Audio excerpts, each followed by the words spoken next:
Vidas Secas. Graciliano Ramos. Capítulo 9. Baleia. A cachorra-baleia estava para morrer. Tinha emagrecido, o pelo caíra-lhe em vários pontos, as costelas avultavam num fundo róseo, onde manchas escuras supuravam e sangravam, cobertas de moscas. As chagas da boca e a inchação dos beiços dificultavam-lhe a comida e a bebida. Por isso Fabiano imaginara que ela estivesse com um princípio de hidrofobia e amarrara-lhe no pescoço um rosário de sabugos de milho queimados. Mas Baleia, sempre de mal ao pior, roçava-se nas estacas do curral ou metia-se no mato, impaciente, enxotava os mosquitos sacudindo as orelhas murchas, agitando a cauda pelada e curta, grossa na base, cheia de moscas, semelhante a uma cauda de cascavel. Então Fabiano resolveu matá-la. Foi buscar a espingarda de pederneira, lixou-a, limpou-a com o saca-trapo e fez tenção de carregá-la bem para a cachorra não sofrer muito. Sim, a Vitória fechou-se na camarinha, rebocando os meninos assustados, que adivinhavam desgraça e não se cansavam de repetir a mesma pergunta: vão bulir com a baleia?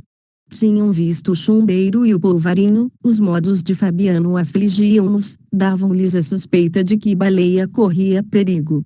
Ela era como uma pessoa da família, brincavam juntos os três, para bem dizer não se diferenciavam, rebolavam na areia do rio e no estrume fofo que ia subindo, ameaçava cobrir o chiqueiro das cabras.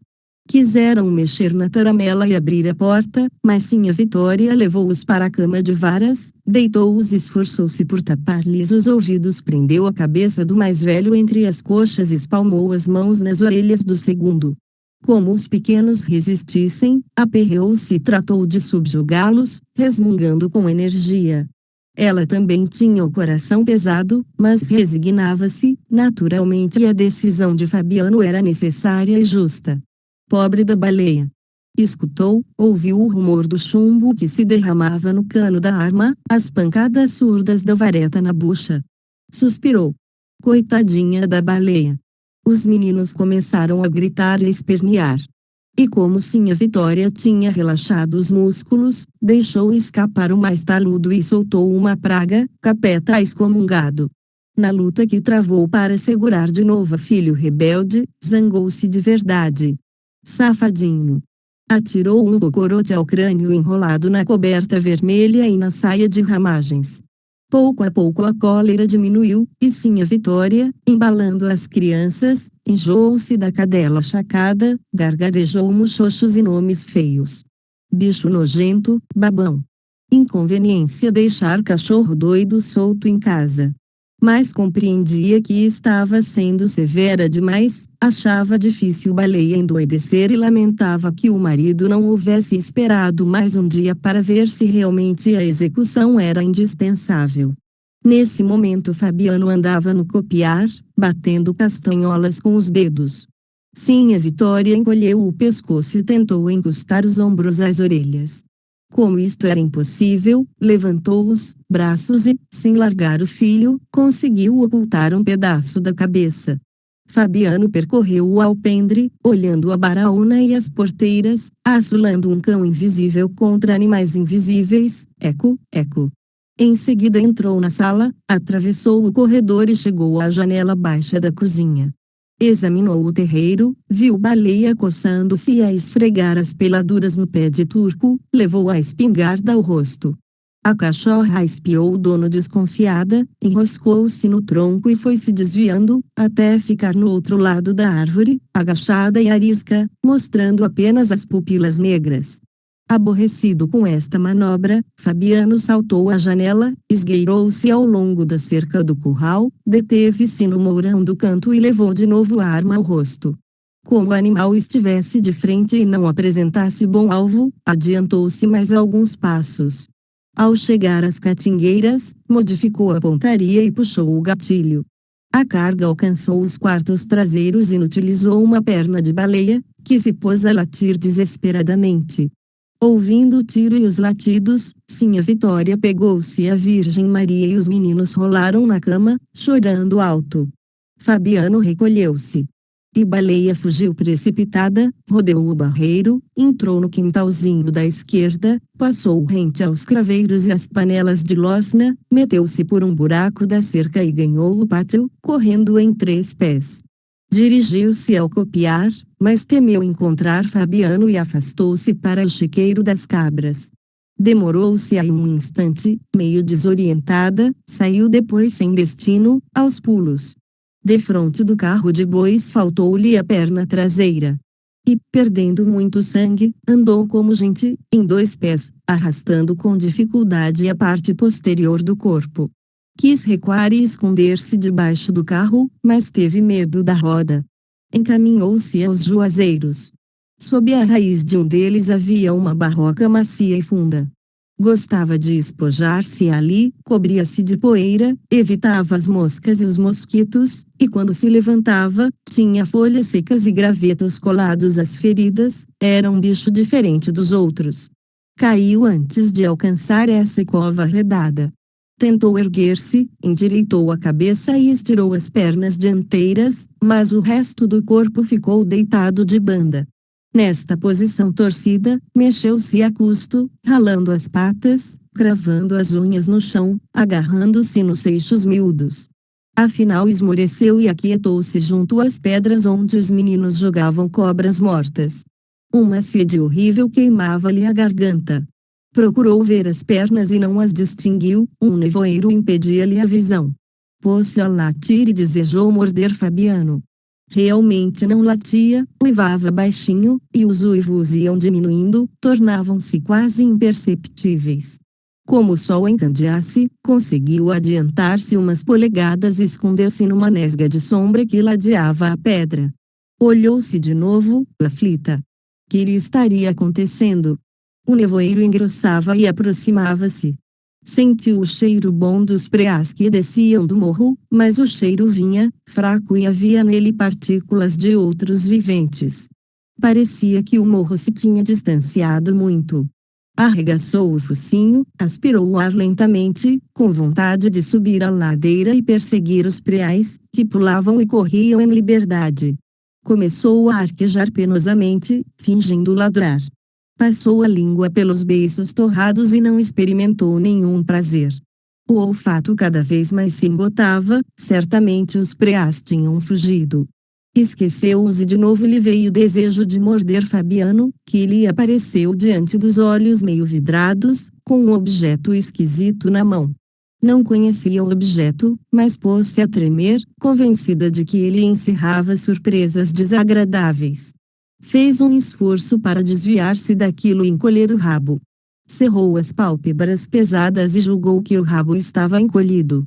Não poderia morder Fabiano, tinha nascido perto dele, numa camarinha, sob a cama de varas, e consumir a existência em submissão, ladrando para juntar o gado quando o vaqueiro batia palmas. O objeto desconhecido continuava a ameaçá-la. Conteve a respiração, cobriu os dentes, espiou o inimigo por baixo das pestanas caídas. Ficou assim algum tempo, depois sossegou. Fabiano e a coisa perigosa tinham se sumido. Abriu os olhos a custo. Agora havia uma grande escuridão, com certeza o sol desaparecera. Os chocalhos das cabras tilintaram para os lados do rio, o fartum do chiqueiro espalhou-se pela vizinhança. Baleia assustou-se. Que faziam aqueles animais soltos de noite? A obrigação dela era levantar-se, conduzi-los ao bebedouro. Franziu as ventas, procurando distinguir os meninos. Estranhou a ausência deles. Não se lembrava de Fabiano. Tinha havido um desastre, mas Baleia não atribuía esse desastre à impotência em que se achava nem percebia que estava livre de responsabilidades. Uma angústia apertou-lhe o pequeno coração. Precisava vigiar as cabras, àquela hora cheiros de sussuarana deviam andar pelas ribanceiras, rondar as moitas afastadas. Felizmente os meninos dormiam na esteira, por baixo do caritó onde Sinha Vitória guardava o cachimbo. Uma noite de inverno, gelada e nevoenta, cercava a criaturinha. Silêncio completo, nenhum sinal de vida nos arredores. O galo velho não cantava no poleiro, nem Fabiano roncava na cama de varas. Estes sons não interessavam Baleia, mas quando o galo batia as asas e Fabiano se virava, emanações familiares revelavam-lhe a presença deles. Agora parecia que a fazenda se tinha despovoado. Baleia respirava depressa, a boca aberta, os queixos desgovernados, a língua pendente e insensível. Não sabia o que tinha sucedido. O estrondo, a pancada que recebera no quarto e a viagem difícil do barreiro ao fim do pátio desvaneciam-se no seu espírito. Provavelmente estava na cozinha, entre as pedras que serviam de trempe.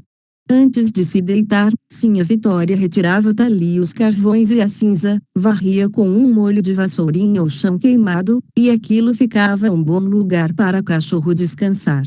O calor afugentava as pulgas, a terra se amaciava.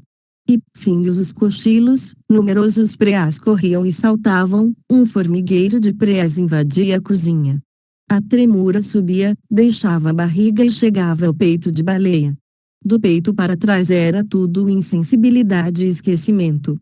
Mas o resto do corpo se arrepiava, espinhos de mandacaru penetravam na carne meio comida pela doença. Baleia encostava a cabecinha fatigada na pedra. A pedra estava fria, certamente Sinha Vitória tinha deixado o fogo apagar-se muito cedo. Baleia queria dormir.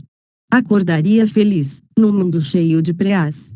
E lamberia as mãos de Fabiano, um Fabiano enorme. As crianças se espojariam com ela, rolariam com ela num pátio enorme, num chiqueiro enorme. O mundo ficaria todo cheio de preás, gordos, enormes. Capítulo 10 Contas. Fabiano recebia na partilha a quarta parte dos bezerros e a terça dos cabritos.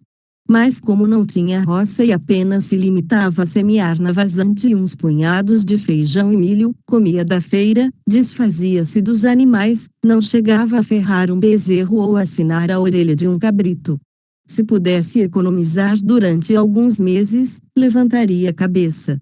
Forjara planos. Tolice, quem é do chão não se trepa. Consumidos os legumes, roídas as espigas de milho, recorria à gaveta do amo, cedia por preço baixo o produto das sortes, resmungava, resingava, numa aflição, tentando espichar os recursos minguados, engasgava-se, engolia em seco, transigindo com outro, não seria roubado tão descaradamente. Mas receava ser expulso da fazenda. E rendia-se, aceitava o cobre e ouvia conselhos. Era bom pensar no futuro, criar juízo. Ficava de boca aberta, vermelho, o pescoço inchando. De repente estourava a conversa. Dinheiro anda num cavalo e ninguém pode viver sem comer. Quem é do chão não se trepa. Pouco a pouco o ferro do proprietário queimava os bichos de Fabiano. E quando não tinha mais nada para vender, o sertanejo endividava-se. Ao chegar à partilha, estava encalacrado, e na hora das contas davam-lhe uma ninharia. Ora, daquela vez, como das outras, Fabiano ajustou o gado, arrependeu-se, enfim deixou a transação meio apalavrada e foi consultar a mulher. Sinha Vitória mandou os meninos para o barreiro, sentou-se na cozinha, concentrou-se, distribuiu no chão sementes de várias espécies, realizou somas e diminuições.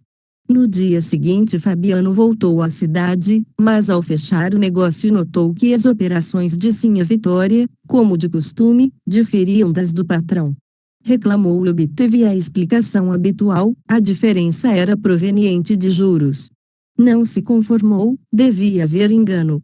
Ele era bruto, sim senhor, via-se perfeitamente que era bruto, mas a mulher tinha miolo.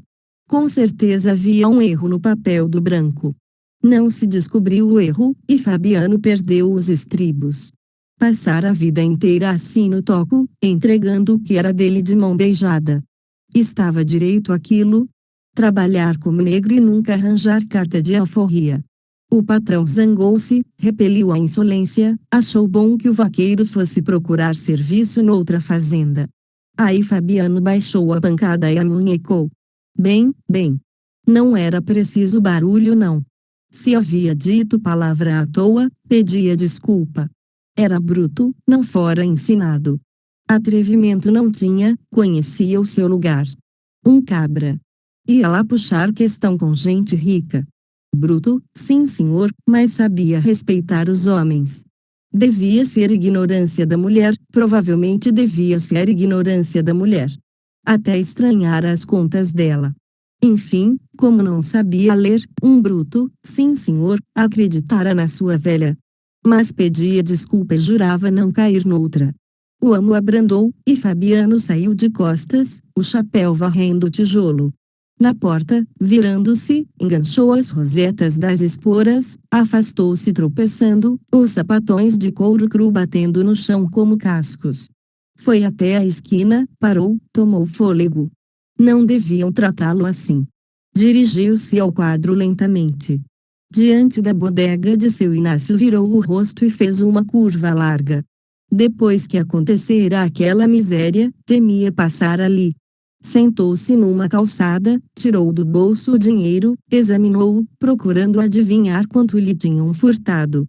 Não podia dizer em voz alta que aquilo era um furto, mas era.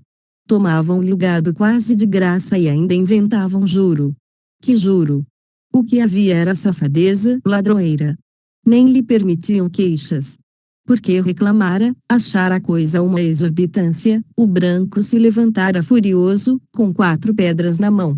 Para que tanto espalhafato, rum, rum. Recordou-se do que lhe sucedera anos atrás, antes da seca, longe. Num dia de apuro recorrera ao porco magro que não queria engordar no chiqueiro estava reservado às despesas do Natal, matara-o antes de tempo e fora vendê-lo na cidade. Mas o cobrador da prefeitura chegara com o recibo e atrapalhara-o. Fabiano fingira-se desentendido, não compreendia nada, era bruto.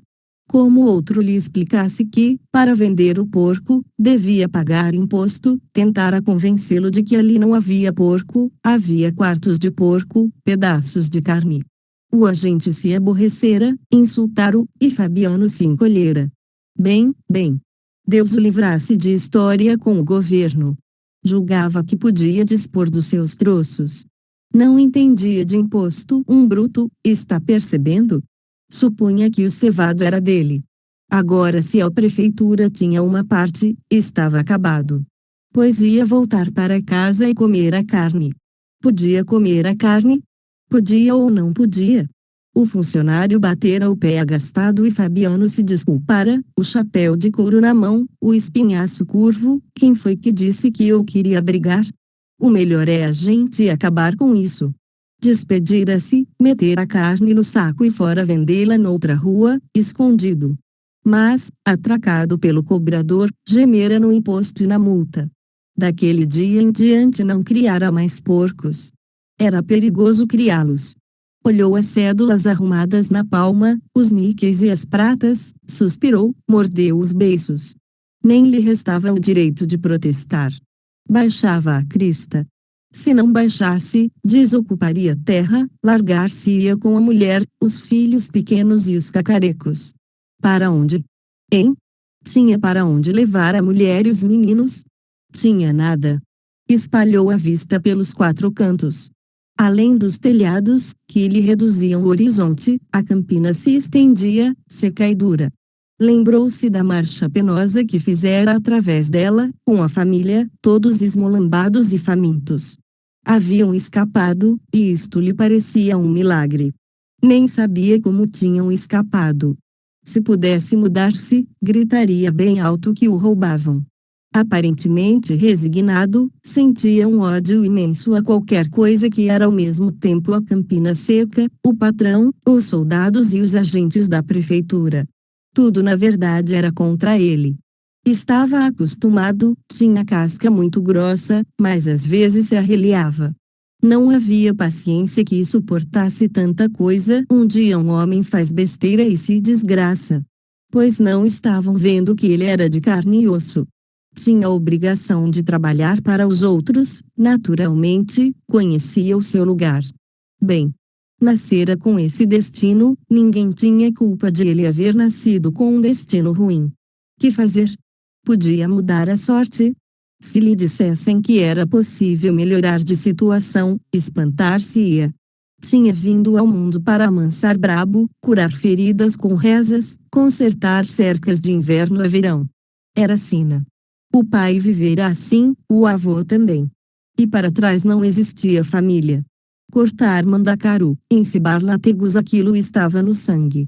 Conformava-se, não pretendia mais nada. Se lhe dessem o que era dele, estava certo. Não davam. Era um desgraçado, era como um cachorro, só recebia ossos. Por que seria que os homens ricos ainda lhe tomavam uma parte dos ossos? Fazia até nojo pessoas importantes se ocuparem com semelhantes porcarias. Na palma da mão as notas estavam úmidas de suor. Desejava saber o tamanho da extorsão. Da última vez que fizera contas com o amo, o prejuízo parecia menor. Alarmou-se. Ouvirá falar em juros e em prazos. Isto lhe dera uma impressão bastante penosa. Sempre que os homens sabidos lhe diziam palavras difíceis, ele saía logrado. Sobressaltava-se escutando-as. Evidentemente só serviam para encobrir ladroeiras. Mas eram bonitas. Às vezes decorava algumas e empregava-as fora do propósito. Depois esquecia-as. Para que um pobre da laia dele usar conversa de gente rica? Sinha Terta é que tinha uma ponta de língua terrível. Falava quase tão bem como as pessoas da cidade. Se ele soubesse falar como Sinha Terta, procuraria serviço noutra fazenda, haveria de arranjar-se. Não sabia. Nas horas de aperto dava para gaguejar, embaraçava-se como um menino, coçava os cotovelos, aperreado. Por isso esfolavam-no. Safados. Tomar as coisas de um infeliz que não tinha onde cair morto.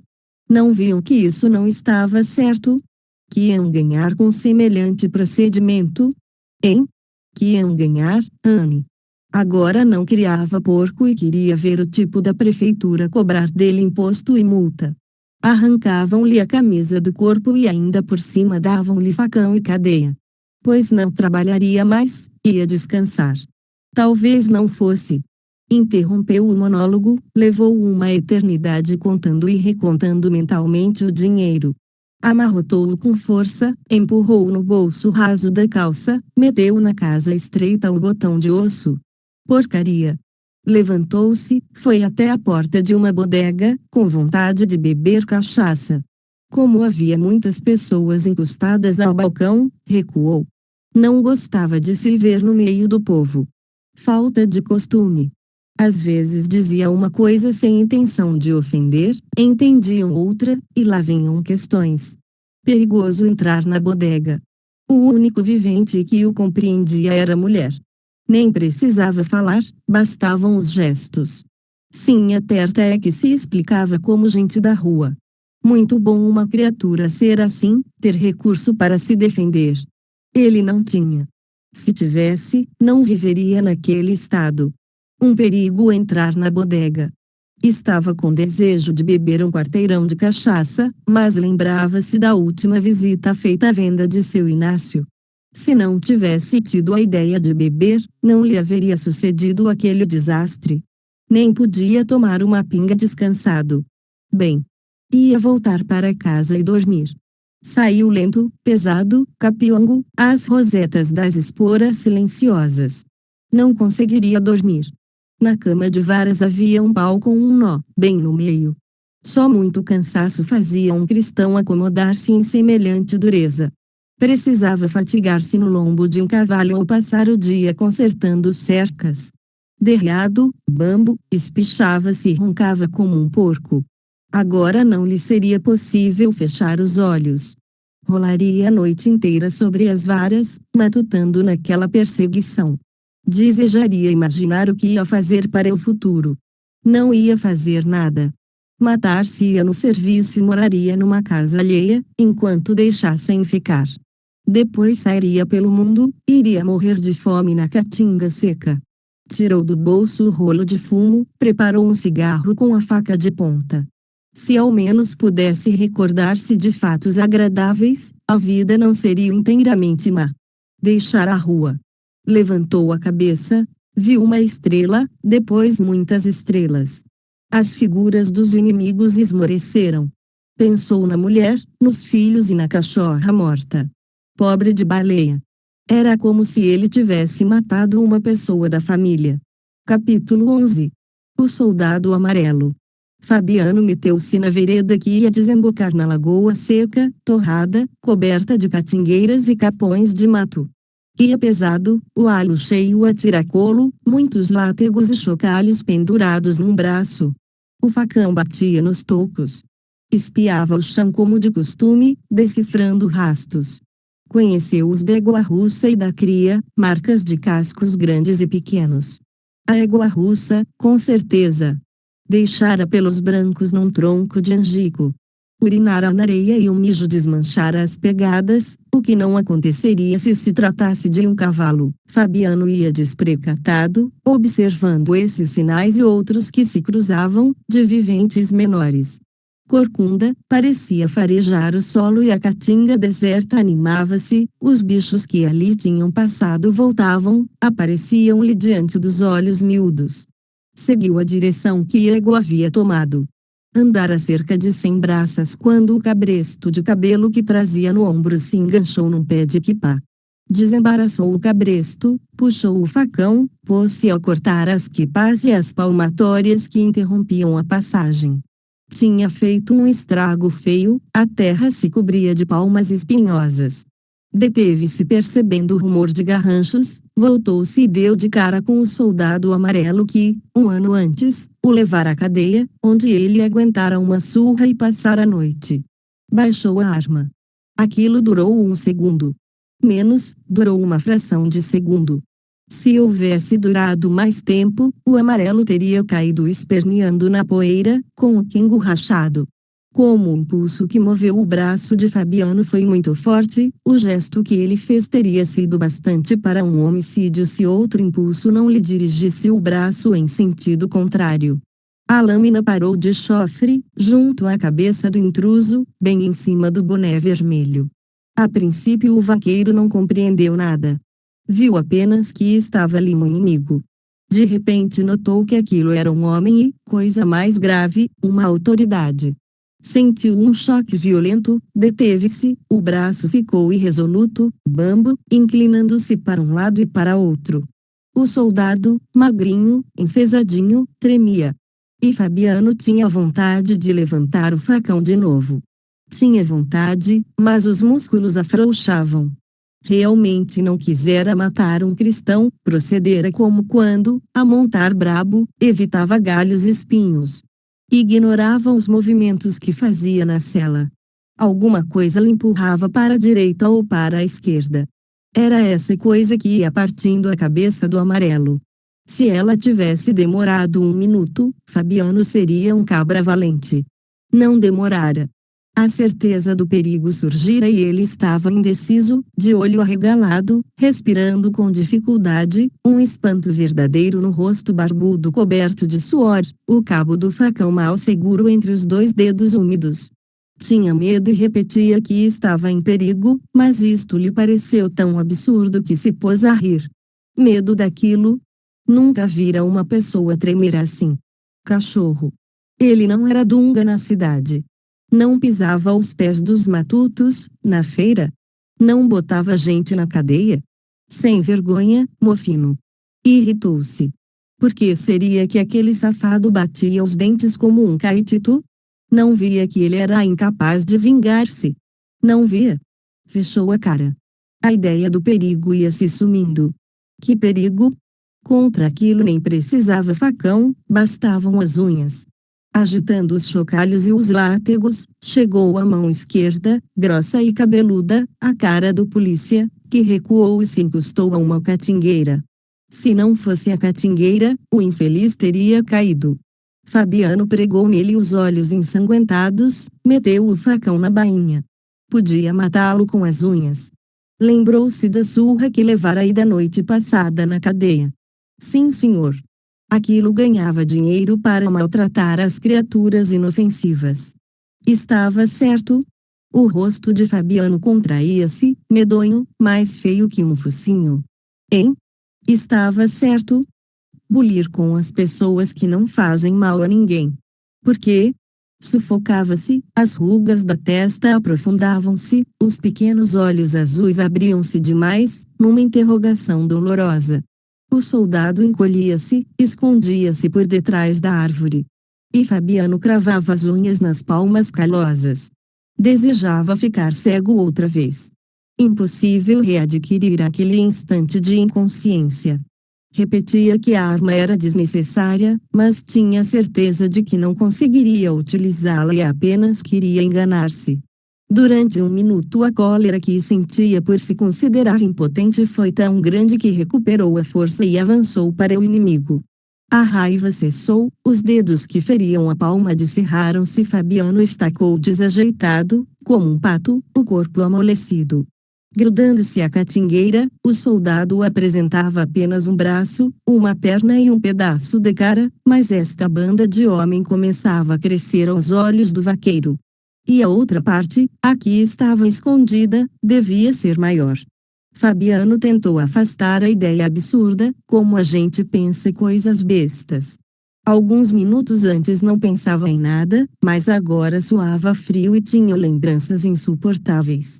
Era um sujeito violento, de coração perto da goela. Não, era um cabra que se arreliava algumas vezes e quando isto acontecia, sempre se dava mal. Naquela tarde, por exemplo, se não tivesse perdido a paciência e xingado a mãe da autoridade, não teria dormido na cadeia depois de aguentar 5 no lombo.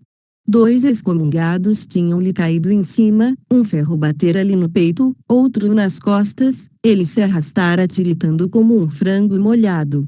Tudo porque se esquentara e dissera uma palavra inconsideradamente. Falta de criação.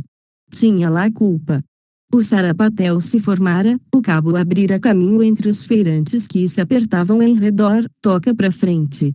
Depois surra e cadeia, por causa de uma tolice. Ele, Fabiano, tinha sido provocado. Tinha ou não tinha?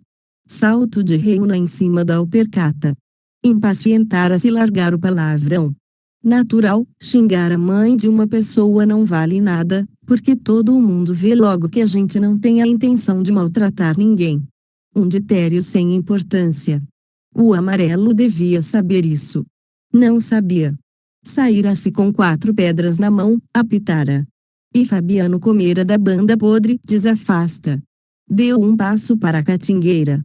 Se ele gritasse agora desafasta, que faria o polícia? Não se afastaria, ficaria colado ao pé de pau. Uma lazeira, a gente podia xingar a mãe dele. Mas então? Fabiano estirava o beiço e rosnava. Aquela coisa arreada e achacada metia as pessoas na cadeia, dava-lhe surra. Não entendia. Se fosse uma criatura de saúde muque, estava certo.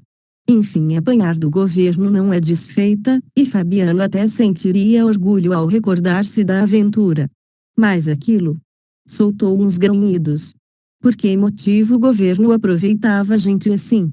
Só se ele tinha receio de empregar tipos direitos. Aquela cambada só servia para morder as pessoas inofensivas.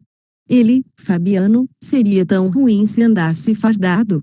Iria pisar os pés dos trabalhadores e dar pancada neles? Não iria. Aproximou-se lento, fez uma volta, achou-se em frente do polícia, que embasbacou, apoiado ao tronco, a pistola e o punhal inúteis. Esperou que ele se mexesse. Era uma lazeira, certamente, mas vestia farda e não ia ficar assim, os olhos arregalados, os beiços brancos, os dentes chocalhando como biuros.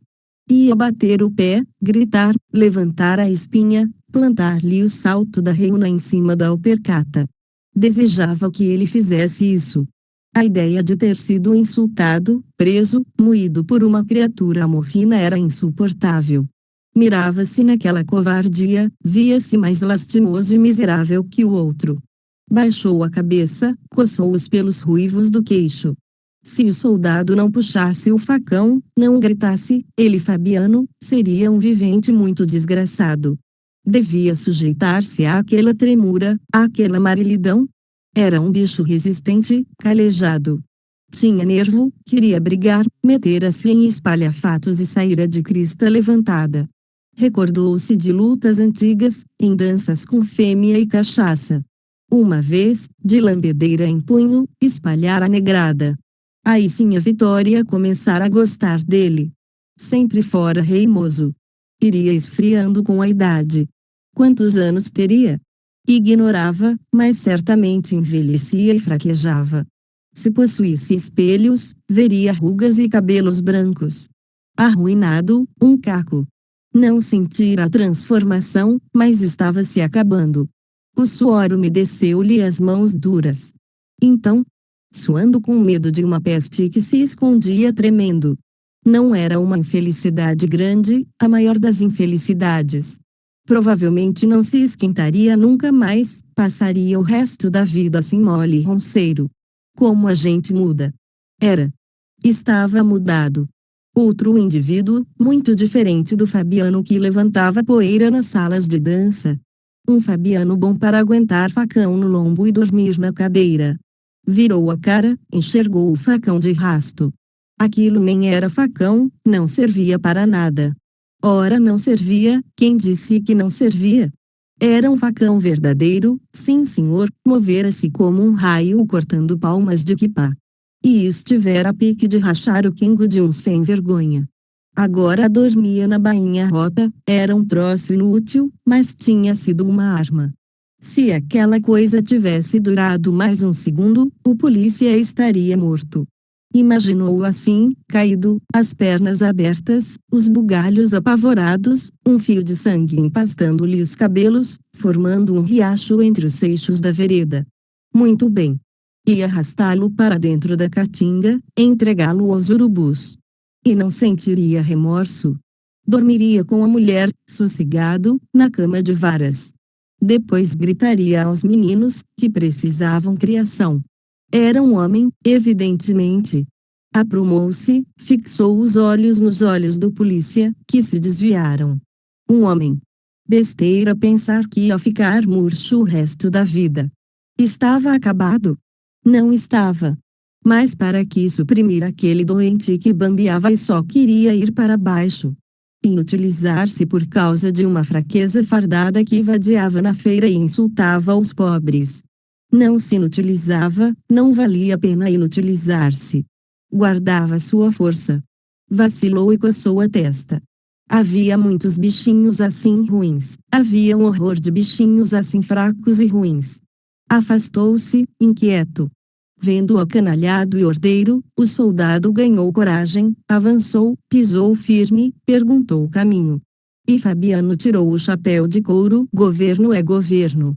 Tirou o chapéu de couro, curvou-se e ensinou o caminho ao soldado amarelo. Capítulo 12. O mundo coberto de penas. O mulungu do bebedouro cobria-se de arribações. Mau sinal, provavelmente o sertão ia pegar fogo. Vinham em bandos, arranchavam-se nas árvores da beira do rio, descansavam, bebiam e, como em redor não havia comida, seguiam viagem para o sul. O casal agoniado sonhava desgraças. O sol chupava os poços, e aquelas excomungadas levavam o resto da água, queriam matar o gado. Sim, a Vitória falou assim, mas Fabiano resmungou, franziu a testa, achando a frase extravagante.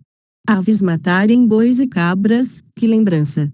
Olhou a mulher, desconfiado, julgou que ela estivesse tresvariando, foi sentar-se no banco do copiar, examinou o céu limpo, cheio de claridades de mau agouro, que a sombra das arribações cortava. Um bicho de penas matar o gado. Provavelmente sim, a Vitória não estava regulando. Fabiano estirou o beiço e enrugou mais a testa suada, impossível compreender a intenção da mulher. Não atinava. Um bicho tão pequeno. Achou a coisa obscura e desistiu de aprofundá-la. Entrou em casa, trouxe o aió, preparou um cigarro, bateu com o fuzil na pedra, chupou uma tragada longa. Espiou os quatro cantos, ficou alguns minutos voltado para o norte, coçando o queixo. Que fim de mundo! Não permaneceria ali muito tempo. No silêncio comprido só se ouvia um rumor de asas. Como era que sim a Vitória tinha dito? A frase dela tornou ao espírito de Fabiano e logo a significação apareceu. As arribações bebiam água. Bem. O gado curtia sede e morria. Muito bem. As arribações matavam o gado. Estava certo. Matutando, a gente via que era assim, mas sim a Vitória largava tiradas embaraçosas. Agora Fabiano percebia o que ela queria dizer.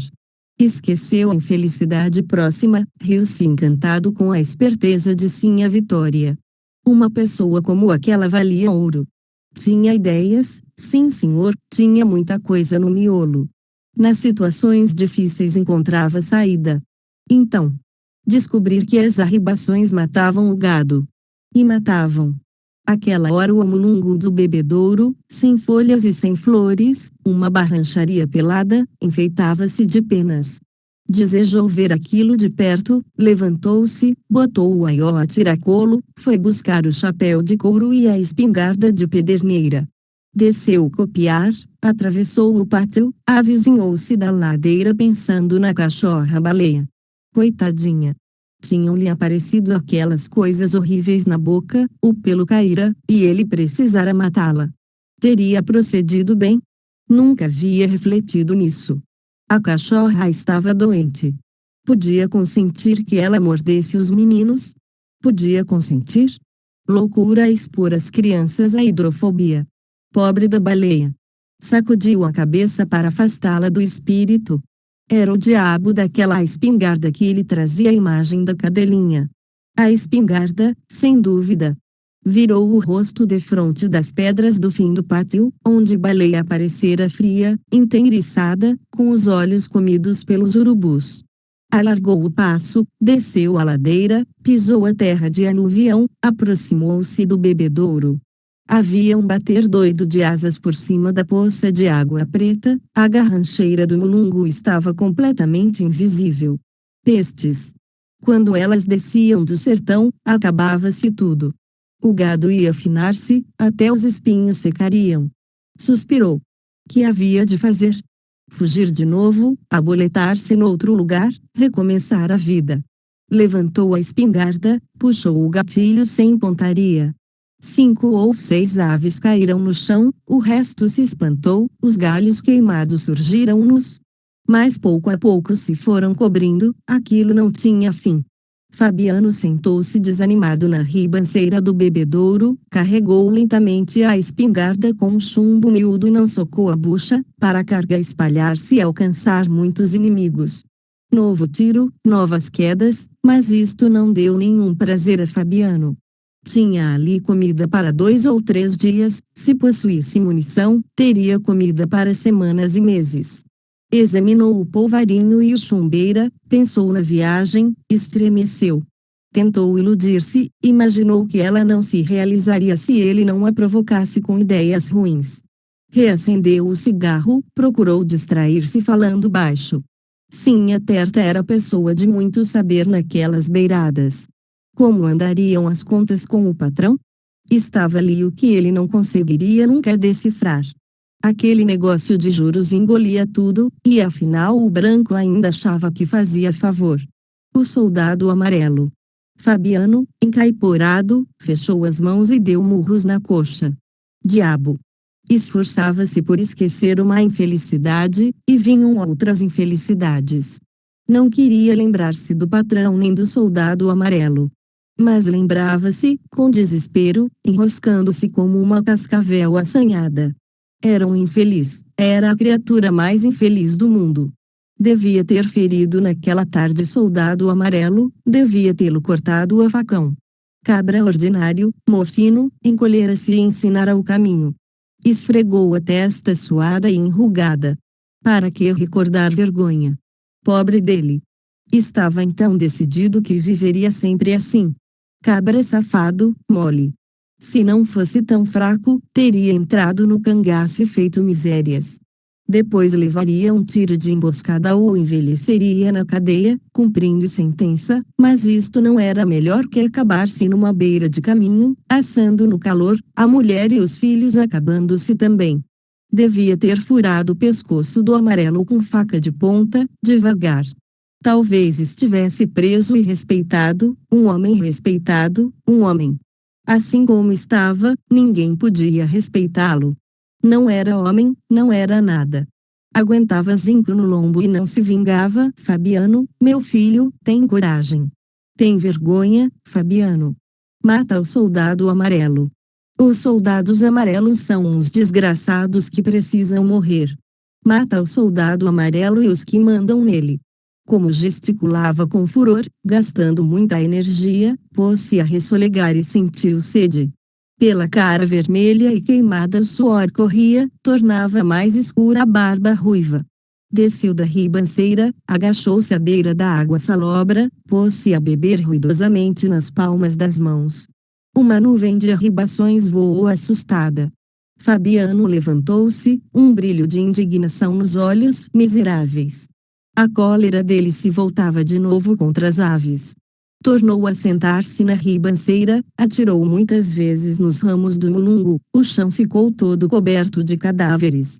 Iam ser salgados, estendidos em cordas. Tencionou aproveitá-los como alimento na viagem próxima. Devia gastar o resto do dinheiro em chumbo e pólvora, passar um dia no bebedouro, depois largar-se pelo mundo. Seria necessário mudar-se? Apesar de saber perfeitamente que era necessário, agarrou-se a esperanças frágeis. Talvez a seca não viesse, talvez chovesse. Aqueles malditos bichos é que lhe faziam medo. Procurou esquecê-los. Mas como poderia esquecê-los se estavam ali, voando-lhe em torno da cabeça, agitando-se na lama, empoleirados nos galhos, espalhados no chão, mortos. Se não fossem eles, a seca não existiria. Pelo menos não existiria naquele momento, viria depois, seria mais curta. Assim, começava logo e Fabiano sentia de longe. Sentia como se ela já tivesse chegado, experimentava adiantadamente a fome, a sede, as fadigas imensas das retiradas. Alguns dias antes estava sossegado, preparando látegos, consertando cercas. De repente, um risco no céu, outros riscos, milhares de riscos juntos, nuvens, o medonho rumor de asas anunciar destruição. Ele já andava meio desconfiado vendo as fontes minguarem. E olhava com desgosto a brancura das manhãs longas e a vermelhidão sinistra das tardes. Agora confirmavam-se as suspeitas miseráveis.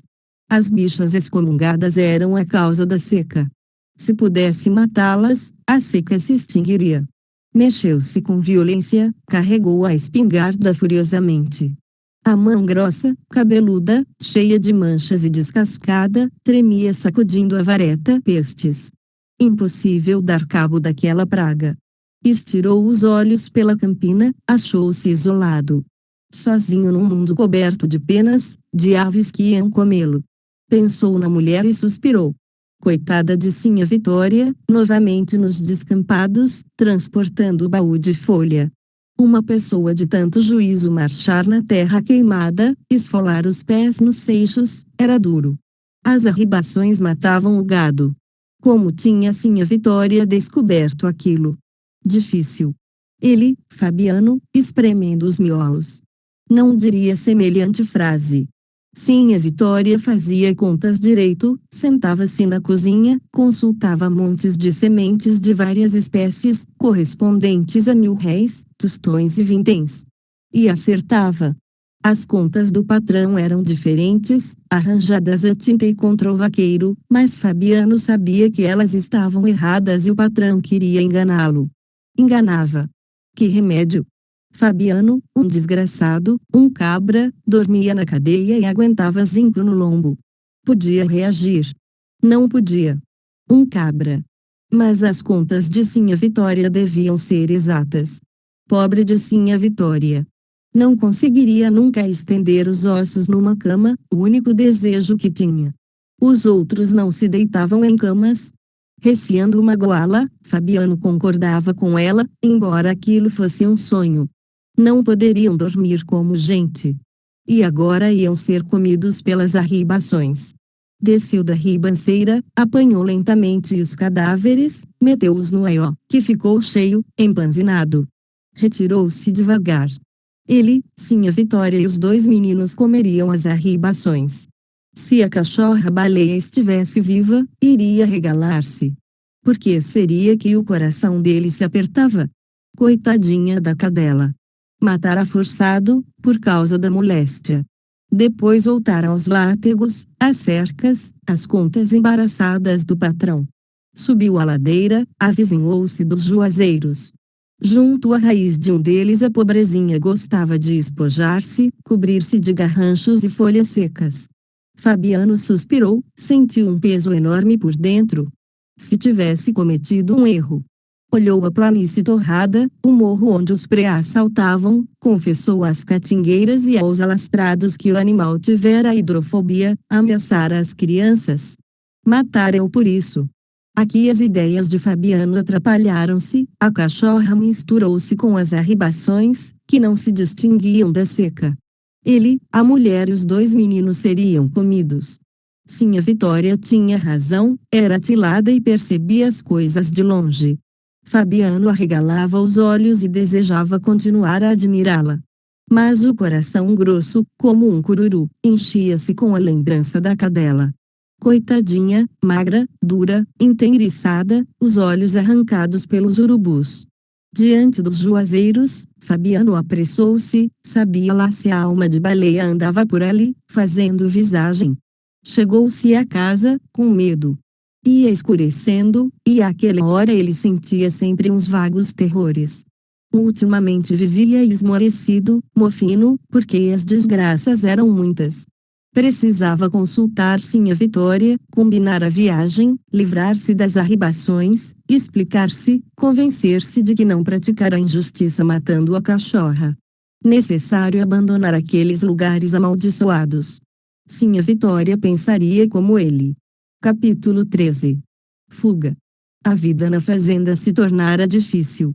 Sinha Vitória benzia-se tremendo, manejava o rosário, mexia os beiços rezando rezas desesperadas. Encolhido no banco do copiar, Fabiano espiava a caatinga amarela, onde as folhas secas se pulverizavam, trituradas pelos redemoinhos, e os garranchos se torciam, negros, torrados. No céu azul as últimas arribações tinham desaparecido. Pouco a pouco os bichos se finavam, devorados pelo carrapato. E Fabiano resistia, pedindo a Deus um milagre. Mas quando a fazenda se despovoou, viu que tudo estava perdido, combinou a viagem com a mulher, matou o bezerro morrento que possuíam, salgou a carne, largou-se com a família, sem se despedir do amo. Não poderia nunca liquidar aquela dívida exagerada. Só lhe restava julgar-se ao mundo, como o negro fugido. Saíram de madrugada. Sinha Vitória meteu o braço pelo buraco da parede e fechou a porta da frente com a taramela. Atravessaram o pátio, deixaram na escuridão o chiqueiro e o curral, vazios, de porteiras abertas, o carro de bois que apodrecia, os juazeiros. Ao passar junto às pedras onde os meninos atiravam cobras mortas, Sinha Vitória lembrou-se da cachorra-baleia, chorou, mas estava invisível e ninguém percebeu o choro. Desceram a ladeira, atravessaram o rio seco, tomaram rumo para o sul. Com a fresca da madrugada, andaram bastante, em silêncio, 4 sombras no caminho estreito coberto de seixos miúdos, os meninos à frente, conduzindo trouxas de roupa, Sinha Vitória sob o baú de folha pintada e a cabaça de água, Fabiano atrás, de facão de rasto e faca de ponta, a cuia pendurada por uma correia amarrada ao cinturão, o aió a tiracolo, a espingarda de pederneira no ombro, o saco da matalotagem no outro. Caminharam bem 3 léguas antes que a barra do nascente aparecesse e fizeram alto. E Fabiano depôs no chão parte da carga, olhou o céu, as mãos em pala na testa. Arrastara-se até ali na incerteza de que aquilo fosse realmente mudança. Retardara-se repreender os meninos, que se adiantavam, aconselhara-os a poupar forças. A verdade é que não queria afastar-se da fazenda. A viagem parecia-lhe sem jeito, nem acreditava nela. Preparara lentamente, adiara, tornara a prepará-la, e só se resolvera a partir quando estava definitivamente perdido. Podia continuar a viver num cemitério? Nada o prendia àquela terra dura, acharia um lugar menos seco para enterrar-se. Era o que Fabiano dizia, pensando em coisas alheias: o chiqueiro e o curral, que precisavam conserto, o cavalo de fábrica, bom companheiro, a égua lazã, as catingueiras, as panelas de losna, as pedras da cozinha, a cama de varas. E os pés deles moreciam, as alpercatas calavam-se na escuridão. Seria necessário largar tudo? As alpercatas chiavam de novo no caminho coberto de seixos. Agora Fabiano examinava o céu, a barra que tingia o nascente, e não queria convencer-se da realidade. Procurou distinguir qualquer coisa diferente da vermelhidão que todos os dias espiava, com o coração aos baques. As mãos grossas, por baixo da aba curva do chapéu, protegiam-lhe os olhos contra a claridade e tremiam. Os braços penderam, desanimados. Acabou-se. Antes de olhar o céu, já sabia que ele estava negro num lado, cor de sangue no outro, e a tornar-se profundamente azul. Estremeceu como se descobrisse uma coisa muito ruim. Desde o aparecimento das arribações vivia desassossegado. Trabalhava demais para não perder o sono. Mas no meio do serviço um arrepio corria-lhe no espinhaço, à noite acordava agoniado e encolhia-se num canto da cama de varas, mordido pelas pulgas, conjecturando misérias. A luz aumentou e espalhou-se na campina. Só aí principiou a viagem. Fabiano atentou na mulher e nos filhos, apanhou a espingarda e o saco dos mantimentos, ordenou a marcha com uma interjeição áspera. Afastaram-se rápidos, como se alguém os tangesse, e as alpercatas de Fabiano iam quase tocando os calcanhares dos meninos. A lembrança da cachorra-baleia picava-o, intolerável. Não podia livrar-se dela. Os mandacarus e os alastrados vestiam a campina, espinho, só espinho. E baleia aperreava-o. Precisava fugir daquela vegetação inimiga. Os meninos corriam. Sinha Vitória procurou com a vista o rosário de contas brancas e azuis arrumado entre os peitos, mas, com o movimento que fez, o baú de folha pintada ia caindo. Aprumou-se e endireitou o baú, remexeu os beiços numa oração. Deus Nosso Senhor protegeria os inocentes. Sinha Vitória fraquejou, uma ternura imensa encheu-lhe o coração. Reanimou-se, tentou libertar-se dos pensamentos tristes e conversar com o marido por monossílabos. Apesar de ter boa ponta de língua, sentia um aperto na garganta e não poderia explicar-se. Mas achava-se desamparada e miúda na solidão, necessitava um apoio, alguém que lhe desse coragem. Indispensável ouvir qualquer som. Amanhã, sem pássaros, sem folhas e sem vento, progredia num silêncio de morte. A faixa vermelha desaparecera, diluíra-se no azul que enchia o céu. Sinha Vitória precisava falar. Se ficasse calada, seria como um pé de mandacaru, secando, morrendo. Queria enganar-se, gritar, dizer que era forte, e a quentura medonha, as árvores transformadas em garranchos, a imobilidade e o silêncio não valiam nada. Chegou-se a Fabiano, amparou e amparou-se, esqueceu os objetos próximos, os espinhos, as arribações, os urubus que farejavam carniça. Falou no passado, confundiu com o futuro. Não poderiam voltar a ser o que já tinham sido. Fabiano hesitou, resmungou, como fazia sempre que lhe dirigiam palavras incompreensíveis. Mas achou bom que Sinha Vitória tivesse puxado conversa.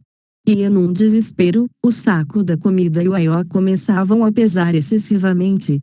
Sinha Vitória fez a pergunta, Fabiano matutou e andou bem meia légua sem sentir.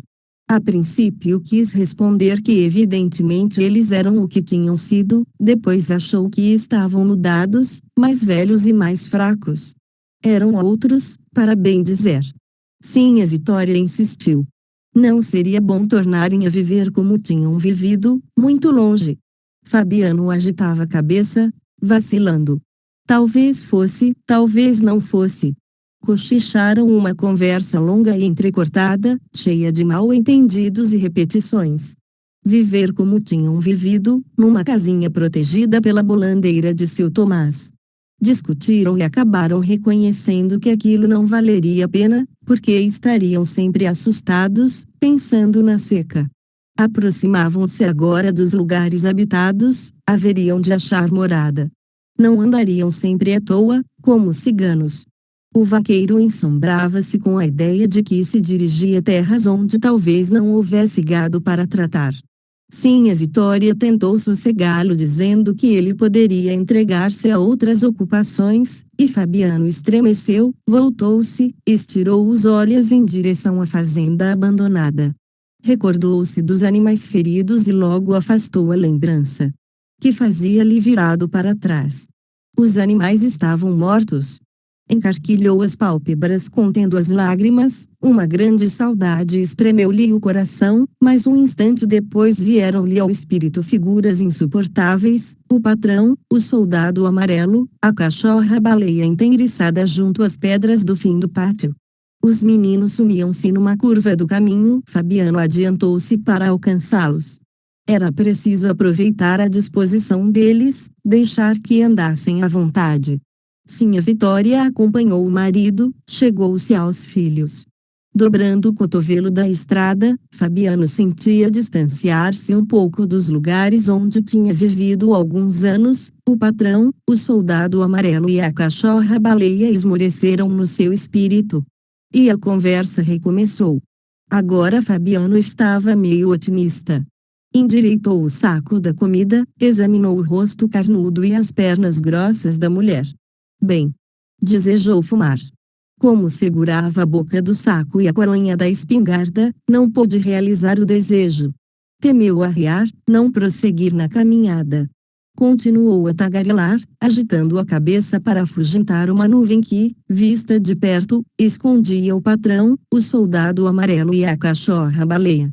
Os pés calosos, duros como cascos, metidos em alpercatas novas, caminhariam meses. Ou não caminhariam? Sim, a Vitória achou que sim. Fabiano agradeceu a opinião dela e gabou-lhe as pernas grossas, as nádegas volumosas, os peitos cheios. As bochechas de Sim, a Vitória avermelharam-se. Fabiano repetiu com entusiasmo o elogio. Estava boa, estava taluda, poderia andar muito. Sim, a Vitória riu e baixou os olhos. Não era tanto como ele dizia, não. Dentro de pouco tempo estaria magra, de seios bambos. Mas recuperaria carnes. E talvez esse lugar para onde iam fosse melhor que os outros onde tinham estado. Fabiano estirou o beiço, duvidando. Sim, a Vitória combateu a dúvida.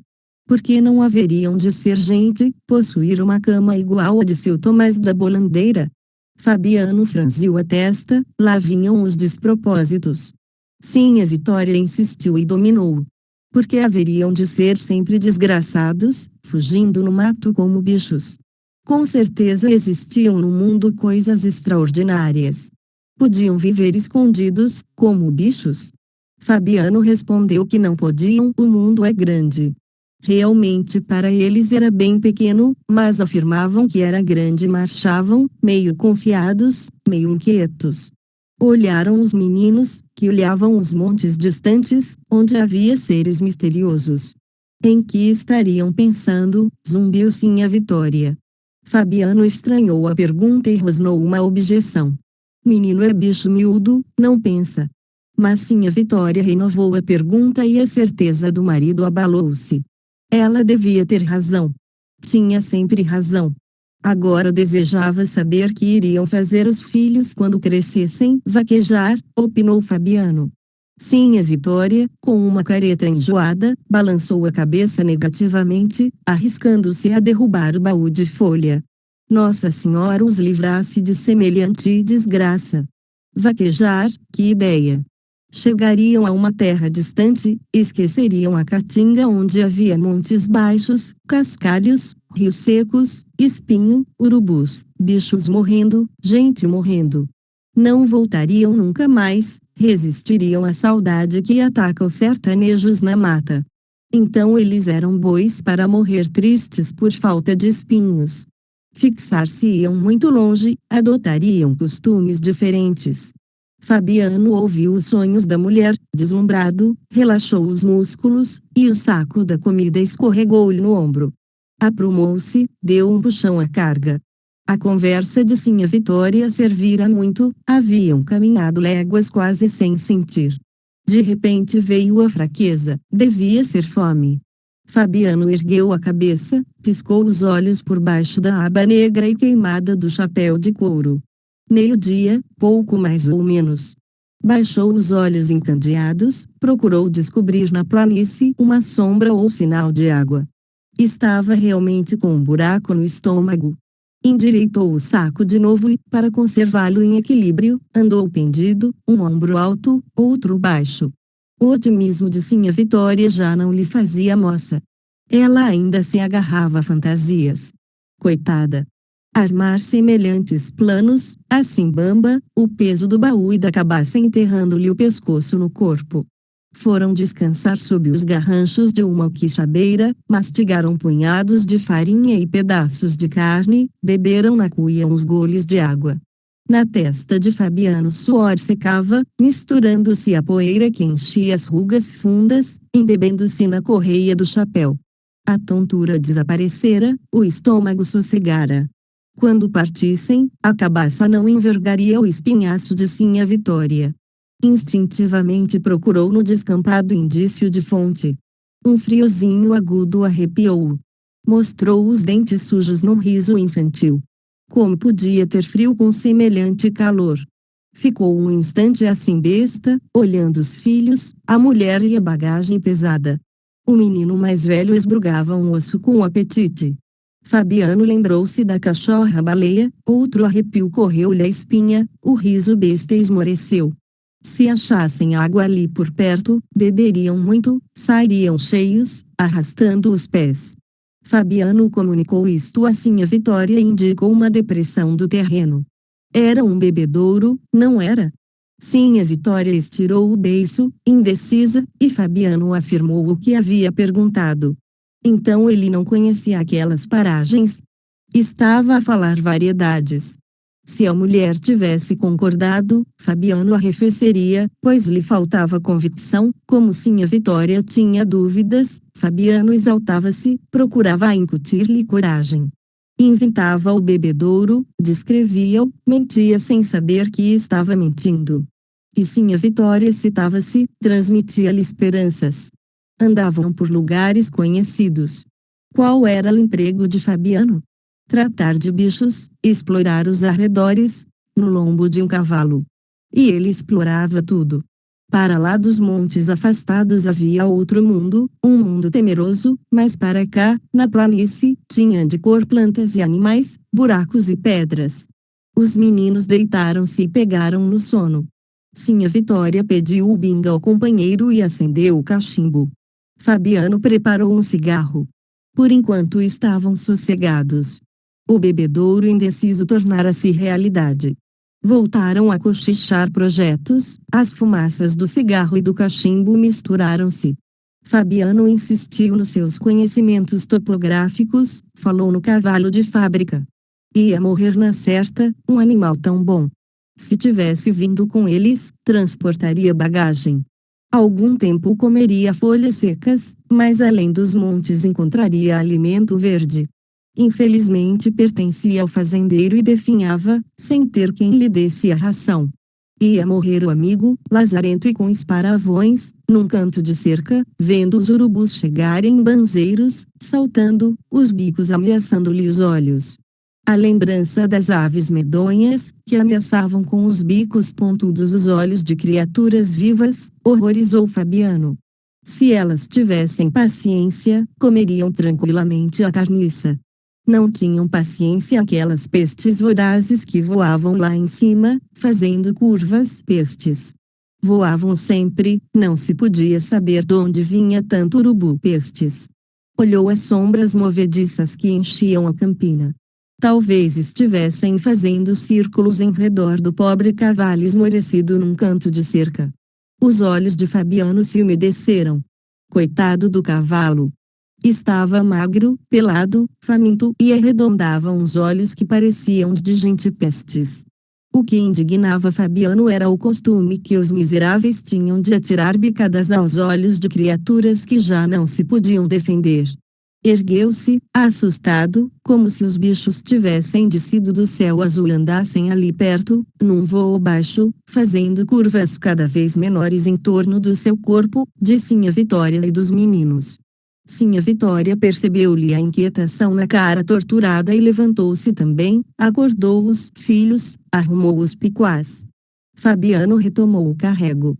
Sinhá Vitória desatou-lhe a correia presa ao cinturão, tirou a cuia e emborcou-a na cabeça do menino mais velho, sobre uma rodilha de molambos. Em cima pôs uma trouxa. Fabiano aprovou o arranjo, sorriu, esqueceu os urubus e o cavalo. Sim, senhor. Que mulher! Assim ele ficaria com a carga aliviada e o pequeno teria um guarda-sol. O peso da cuia era uma insignificância, mas Fabiano achou-se leve, pisou o rijo e encaminhou-se ao bebedouro. Chegariam lá antes da noite, beberiam, descansariam, continuariam a viagem com o luar. Tudo isso era duvidoso, mas adquiria consistência. E a conversa recomeçou, enquanto o sol descambava.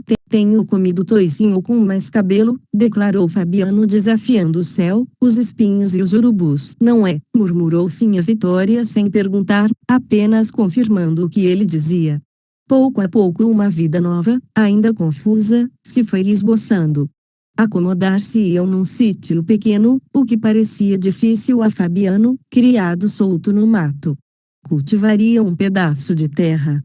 Mudar-se-iam depois para uma cidade, e os meninos frequentariam escolas, seriam diferentes deles. Sinhá Vitória esquentava-se.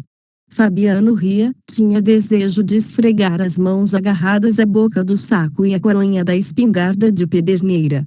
Não sentia a espingarda, o saco, as pedras miúdas que lhe entravam nas alpercatas, o cheiro de carniças que empestavam o caminho. As palavras de Sinhá Vitória encantavam-no. Iriam para diante, alcançariam uma terra desconhecida. Fabiano estava contente e acreditava nessa terra, porque não sabia como ela era nem onde era. Repetia docilmente as palavras de Sinhá Vitória, as palavras que Sinhá Vitória murmurava porque tinha confiança nele. E andavam para o sul, metidos naquele sonho. Uma cidade grande, cheia de pessoas fortes. Os meninos em escolas, aprendendo coisas difíceis e necessárias. Eles dois velhinhos, acabando-se como uns cachorros, inúteis, acabando-se como baleia. Que iriam fazer? Retardaram-se, temerosos. Chegariam a uma terra desconhecida e civilizada, ficariam presos nela. E o sertão continuaria a mandar gente para lá. O sertão mandaria para a cidade homens fortes, brutos, como Fabiano, Sinhá Vitória e os dois meninos. Pós-fácil inferno, alpercata, trabalho e liberdade em vidas secas. Hermenegildo Bastos. Quando baleia sonha ou delira ou agoniza, quando pensa e projeta, quando opina sobre Fabiano e os destinos, dele e seu, e de todos, homens e natureza, quando leva o leitor a elaborar juízos de valor sobre o mundo e as relações sociais, qual o sujeito dessas sensações e pensamentos? O narrador que de maneira propositada confunde seu discurso com o dela. O escritor intelectual para quem a transformação socialista é o caminho de superação do mundo reificado. Os outros personagens iguais à baleia, mas capazes de sacrificá-la no momento do perigo. E o leitor, como se inclui na história? Até onde vai sua identificação com o animal? Baleia é um locus de onde vêm muitas falas e silêncios, onde se encontram e também se chocam vários sujeitos de enunciação. É a figuração dos derrotados, mas transmite universalidade. Uma consciência ao mesmo tempo individual e coletiva vive o mundo de opressão, mas também o sonho de liberdade. O sonho termina em delírio porque não há lugar para ele, só pode ser realizado pela transformação do mundo, mas encontra lugar numa escrita da radicalidade. A construção dos capítulos confirma essa hipótese de leitura. Cada um tem seu ponto de vista, o seu foco. A cada capítulo muda a perspectiva, que ora é de Fabiano, ora é de baleia, ora é do menino mais velho, etc. Nunca é a imposta pelo narrador. O eu e os seus outros. A literatura de Graciliano Ramos se articula em torno do problema do outro, como viram seus críticos, de Antônio Cândido e Roger Bastide, João Luiz Lafeta e Luiz Bueno. Numa sociedade como a nossa, em que o outro, de classe, de gênero, de etnia, está soterrado, numa obra como a de Graciliano Ramos é algo quase único. Mas que não se busque aí o canto da alteridade como coisa dada, pois o que temos é a difícil ou quase impossível alteridade. É no limite que ela decompõe. O modo de compor abre a narrativa busca do outro. Aí se materializa o ponto de vista ideológico do escritor. Vidas Secas apresenta e representa um mundo pós-edênico. O mundo da queda e da degradação. Mas isso é colocado num horizonte novo, se comparado com as outras obras do escritor. Nele não cabem os trabalhadores de São Bernardo. Estes habitam um planeta cuja divisão de trabalho é moderna. Não quero dizer que Fabiano não está no mundo capitalista, está, mas numa relação diversa. Fabiano não é a nova versão de Marciano ou Mestre Caetano, ainda que compartilhe com eles a condição de trabalhador rural desqualificado.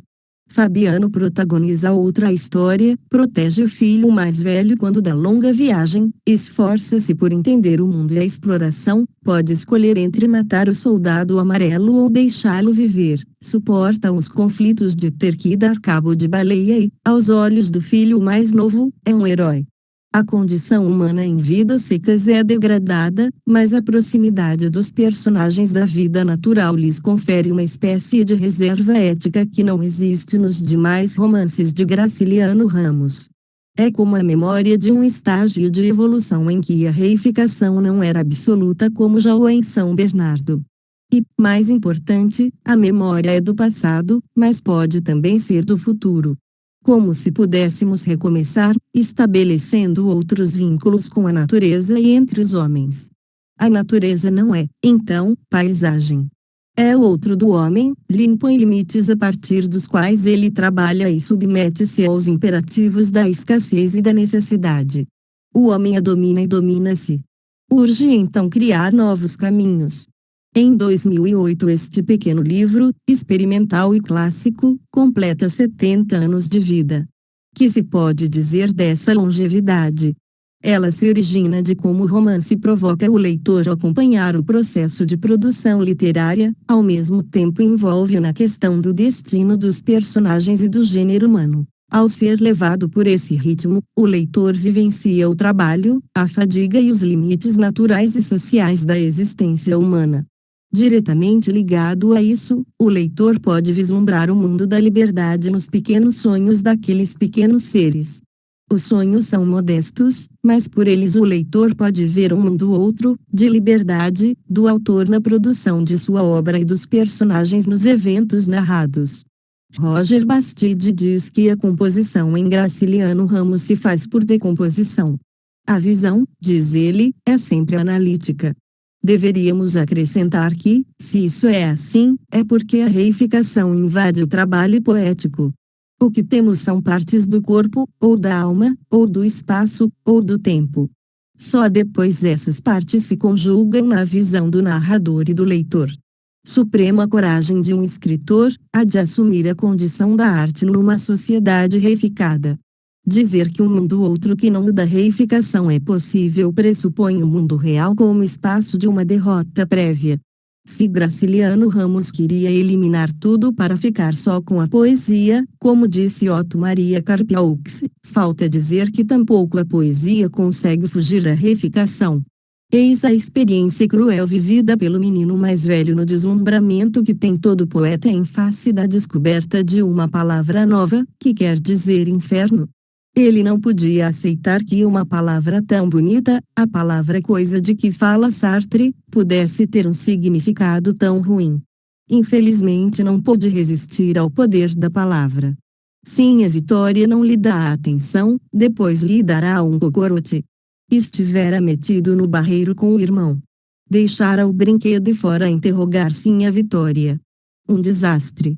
A culpada era Sinha Terta, que na véspera, depois de curar com reza a espinhela de Fabiano, soltara uma palavra esquisita. Ele tinha querido que a palavra virasse coisa e ficara desapontado quando a mãe se referir a um lugar ruim. A linguagem é, como se tem observado, um problema em Vidas Secas, a linguagem como a consciência imediata do homem. Os personagens de Vidas Secas, em sua existência quase natural, ganham a sua sobrevivência na luta direta com os elementos naturais, num estágio dir-se-ia primitivo das forças produtivas. Apesar disso, recebem em seu soldo, fazem parte da economia capitalista de que a fazenda, o seu proprietário, os outros trabalhadores, os habitantes da vila dentre eles, o soldado amarelo, o dono da venda, o fiscal etc., integram-se ao processo de exploração do capitalismo em sua vertente colonial.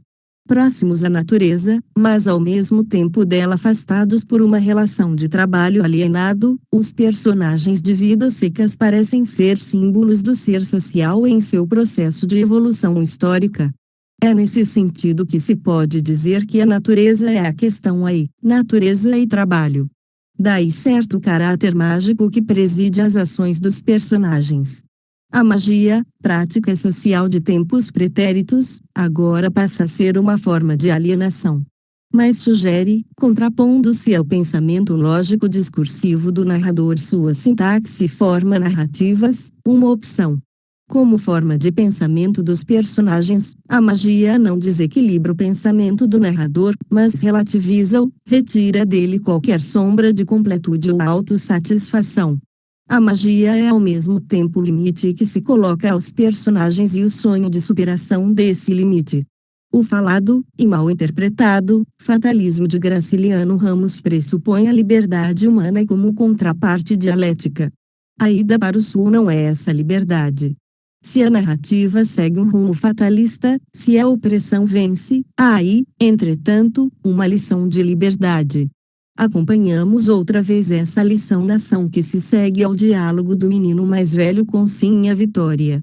De volta da decepção que sofrera com a mãe, ele topa com Fabiano, que lhe ordena que bote os pés do menino mais velho no couro. O vaqueiro desenha com uma faca uma alpercata. Em vez das palavras da poesia, uma alpercata para bater e ser batido e moído no chão do mundo. No desenho feito pelo vaqueiro, a alpercata projetada cortada na medida do pé do menino é o imaginário. Do traço do vaqueiro no couro salta a alpercata. Mas esse trabalho traz em si suas limitações, sendo produção de um artefato para a luta pela sobrevivência, é também forma de submissão às condições impostas. O menino mais novo também tem sua parcela de punição, ao tentar mimetizar o pai vaqueiro, sofre o deboche dos outros. Também Baleia morre sonhando com um mundo cheio de preais, um sonho impossível de ser sonhado, já delírio. A imaginação é impedida de se realizar plenamente, assim, internaliza os limites a ela impostos, passando a incluí-los, mas sem deixar de combatê-los. A condição comum ao menino mais velho, ao mais novo e à baleia é a da reificação. Vidas Secas narra o mundo reificado e a luta dos homens pela liberdade. A condição do autor não é outra. Os limites da imaginação são tomados como problema da vida e também da arte. Só assumindo os limites é possível ir além deles. O autor também vive no mundo reificado e a sua atividade como escritor também se dá nesse mundo. A questão tratada como situação dos personagens é também a questão da obra que está sendo produzida e seguida de perto pelo leitor. O leitor vê a imaginação e os seus limites na história e no discurso. A obra narra duas histórias simultaneamente, a história de Fabiano e sua família e a história da escrita da obra. O escritor converte-se em personagem da obra, de modo diferente daquele de quando o narrador era também personagem. O que se chamaria liberdade de criar é problematizado em Vidas Secas, como de resto em toda obra literária. Mas aqui o é assumidamente, como um assinte, no sentido da expressão latina, assinte, assiente, o que é praticado de caso pensado, com o fim de provocar. Liberdade de produzir, liberdade de dispor das técnicas de produção. Mas quem pode dispor sem constrangimentos, econômicos antes de tudo, políticos em seguida, das técnicas de produção? O leitor é levado a acompanhar o desenrolar da obra, a compartilhar as escolhas do escritor e tornar-se partícipe dela, envolver-se na questão da escrita a cada linha.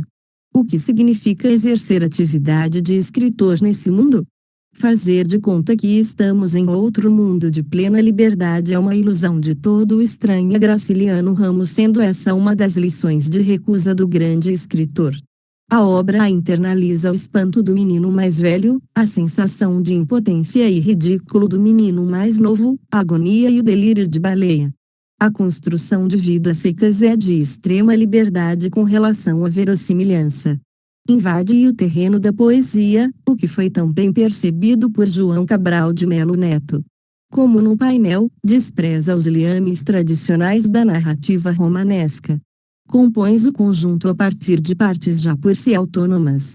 Tece um diálogo entre o narrador, letrado, racionalista, politizado, e o personagem, iletrado, místico e mágico, não politizado, fazendo com que os universos dos dois se contaminem mutuamente. Fabiano fala por sobre não sob a fala do escritor. O narrador, aparentemente neutro, se envolve nas ações narradas, e, assim como o personagem, tampouco pode apontar as saídas para a condição de opressão em que todos vivem.